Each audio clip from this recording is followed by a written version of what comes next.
అరవిందాపురం అనే ఊరిలో పాపయ్య అనే రైతు ఉండేవాడు. తన ఆవులను రోజూ పొలానికి తీసుకెళ్తూ ఉండేవాడు. పొలం గట్టు కలుగులో ఉంటున్న ఎలుక కొన్ని పిల్లలను పెట్టింది. ఆ పిల్లలు ఒకరోజు పొలంలో గడ్డి మేస్తున్న ఆవును చూశాయి. అంత పెద్ద ఆవును చూసి భయంతో పరిగెత్తుకొని వెళ్ళి తల్లికి చెప్పాయి.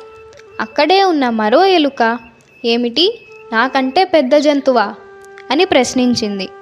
చాలా పెద్దదని ఎలుక పిల్లలు చెప్పాయి.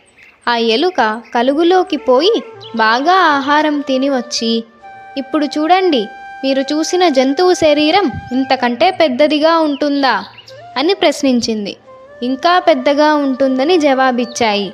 ఈసారి ఇంకా పెద్దగా కనిపించాలని ఇంకా ఎక్కువ తినేసరికి పొట్ట పగిలి అక్కడే చనిపోయింది. తన తాహతుకు మించి బడాయికి ఎప్పుడూ పోరాదు.